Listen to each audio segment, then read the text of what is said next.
Direct గా తీసుకెళ్లే బతుకు, నిజాయితీగా నిలబడే బతుకు ఇచ్చాడు.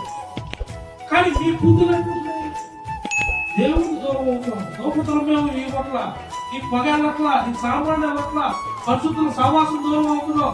అన్నిటికి దూరం అయ్యి వాడు నువ్వు ఒకటే, ఇక వాటికి నువ్వు ఒకటే దగ్గరే.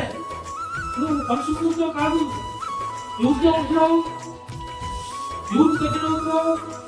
దేవదూతుని నిలబడి ఉందని నీకు తెలుసా? అలిపేట ఉన్నది దేవదూతులు అడిగి ఉన్నది నీకు తెలుసా? నీకన్నా ముందే నువ్వు వస్తావని పరిశుద్ధాత్మ దేవుడు మందిరంలో నిలబడుతున్నాడు. పరిశుద్ధాత్ముడు నువ్వు ఆలయంలో రాసుకుంటాడు, దుఃఖపడతాడు. నువ్వు బాప్తిసం తీసుకొని రక్షణ పొంది దేవుడి దగ్గరికి నువ్వు రాకలేదని ఆయన బాధపడతాడు. నువ్వు లెక్క చెప్పాలి. ఓ ప్రతి దినం లెక్క ఉంటుంది అన్నిటి మీద. ప్రతి విషయంలో దేవుడికి ఇవ్వవలసిన ఇవ్వాలి. అది రూపాయైనా పావలైనా. ఇక పావలే కదా అది తినబాకు, పావలే కదా అది తిన్నావు అనుకో, పావలాకి వడ్డీ వేస్తాడు. నేను ఎంతగా చెబుతున్నా, మీరు ఏడ రాసుకుంటారో ఏ ఫేస్బుక్ లో పెట్టుకుంటారో పెట్టుకోండి.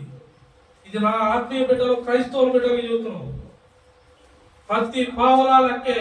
నీకు రూపాయి ఇచ్చాడు కాబట్టే రూపాయలు నువ్వు పావల దేవుడికి నువ్వు దాచిపెట్టుకో.